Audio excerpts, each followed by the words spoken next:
La qualité du travail, c'est redonner du sens au travail. Sans doute une des colonnes vertébrales du fonctionnement général de l'entreprise. Un salarié qui est content d'aller au travail, c'est un salarié productif. Passons à l'action de façon très pragmatique. Cet investissement est productif. Bienvenue à ce colloque consacré à la qualité de vie et des conditions de travail, la fameuse QVCT. Quand on a mis en place la nouvelle convention collective, qui était quand même un projet structurant historique d'ailleurs, 8 ans de travail, dont 5 ans de négociation, on avait très envie de traiter en fait deux priorités absolues, la façon dont on pouvait alimenter des éléments qui nourrissent la compétitivité de l'entreprise et la qualité du projet social. Et dans ce cadre-là, on a un thème qui finalement est la synthèse parfaite des deux leviers, compétitivité, donc performance de l'entreprise et qualité du projet social. C'est le thème de la qualité de vie au travail et des conditions de travail.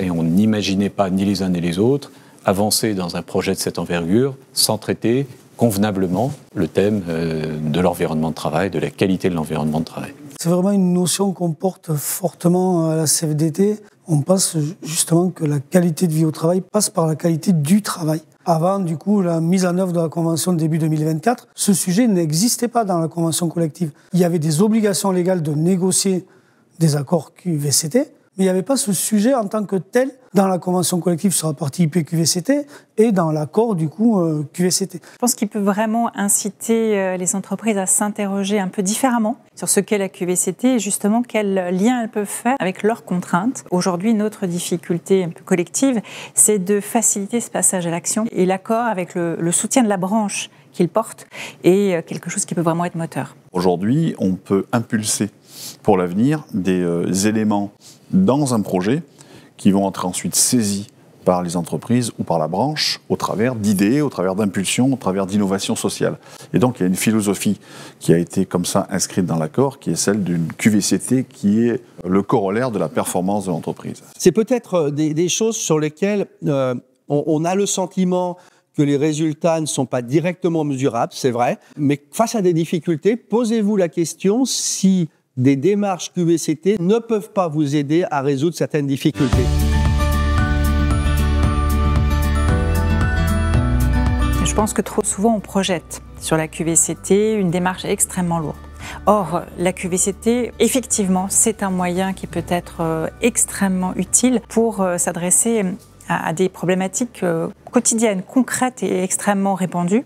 Face à des sujets d'absentéisme, il n'est pas certain que la meilleure réponse, ce soit de faire la traque aux salariés qui seraient supposés abuser. Il est probablement peut-être plus pertinent de s'interroger pourquoi. Peut-être que les conditions de travail ne sont pas terribles, la façon de travailler ne leur plaît pas, peut-être que certains d'entre eux sont des jobs qui ne sont pas intéressants et qu'ils n'osent pas vous le dire, à vous dirigeants, mais ça se traduit par ce mal-être et que ce mal-être, à force de s'accumuler, il se traduit par des arrêts de travail. La bonne communication participe à la QVCT. Aujourd'hui, je pense que dans les entreprises, c'est un sujet qui pêche, donner le sens, impliquer les salariés. C'est un gros sujet sur lequel, justement, les managers de proximité ont un vrai rôle à jouer.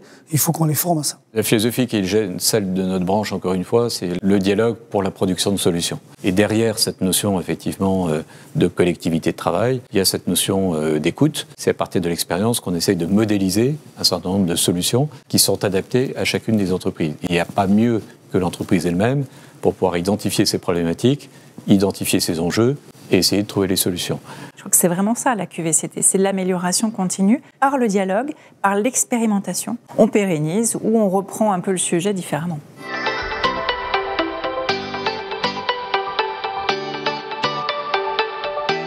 Aujourd'hui, on a des jeunes générations qui, bien évidemment, regardent le salaire, mais regardent aussi la qualité de la communication, la qualité du travail. Si on n'est pas attractif par une bonne qualité du travail, qualité de vie au travail, les gens ne resteront pas, viendront pas. C'est vraiment important d'avoir ce sens, cette qualité du travail. Les jeunes générations, en particulier les plus diplômés, il n'y a pas de chômage quasiment. Donc, ils ont la capacité de changer. Probablement qu'ils sont même plus mobiles que ma génération à moi, où on avait tendance à rester peut-être plus longtemps dans les entreprises que les générations d'aujourd'hui. S'ils ont le sentiment que l'environnement dans lequel ils travaillent, ça les gonfle, ils ne s'épanouissent pas, très vite, ils vont aller voir ailleurs. Et comme il y a des opportunités ailleurs, que ce soit dans l'industrie ou ailleurs, ils n'ont pas trop d'état d'âme, ils partiront. Donc c'est un outil d'attractivité. Un salarié qui est content d'aller au travail, c'est un salarié productif. Il a échappé à personne que l'industrie rentrait malheureusement dans un nouveau cycle d'inquiétude et donc de complexité et qui mérite de faire des choix assez précis sur qu'est-ce qui est prioritaire. Et donc, il faut qu'elle joue à la fois sur le registre de l'attractivité, des métiers et des compétences, et à la fois sur le registre de la compétitivité. S'il y a bien un sujet qui fait la passerelle, finalement, entre compétitivité et attractivité, c'est la qualité de l'environnement de travail. Donc, finalement, compétitivité, emploi, attractivité, conditions de travail, même combat.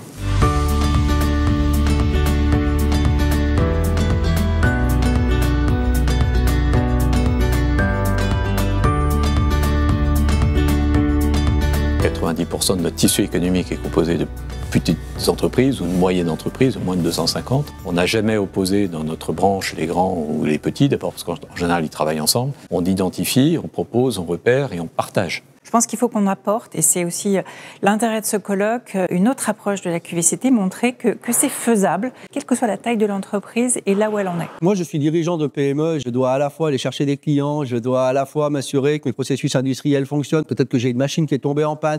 C'est très difficile, donc il faut que j'arrive à me mobiliser du temps, parce que c'est quelque chose qui est presque de l'ordre de la stratégie. Donc c'est du long terme.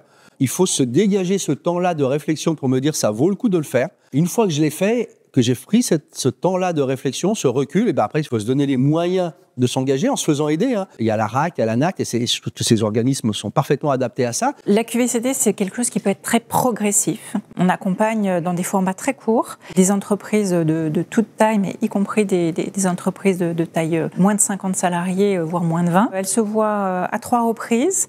Elles travaillent ensemble entre-temps. Donc, on a les représentants des salariés, les représentants de la direction. Ils travaillent sur un sujet qu'ils ont choisi. Ils commencent à débroussailler, à identifier, finalement à faire cet état des lieux et à voir ce qui pourrait être amélioré. Ensuite, ils retournent en entreprise, ils vont tester une première chose.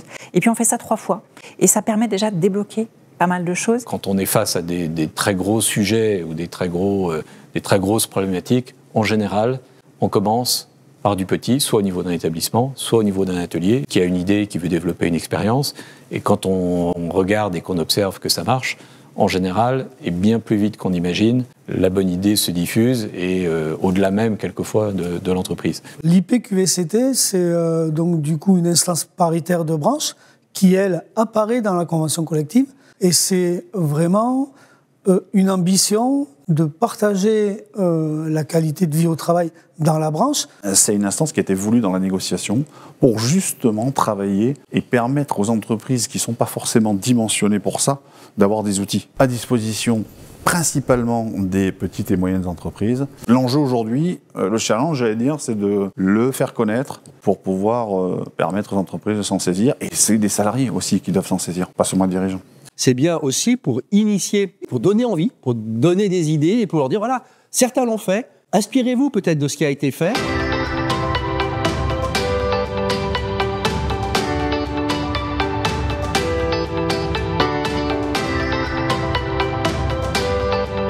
Passons à l'action de façon très pragmatique, en s'adaptant finalement à ce qu'est la réalité du travail. Et nous, on parle de développement durable de l'entreprise. Ça passe par la QVCT. Chez Fometo, on est toujours assez optimiste sur ces sujets-là. On prend les sujets à bras le corps et on considère que malgré le contexte, on doit avoir des opportunités et c'est le cas et il y en aura. On est plutôt optimiste, ouais. Il faut qu'ils prennent ça pas comme une contrainte, mais comme une opportunité de se développer, de gagner en performance, de gagner en attractivité.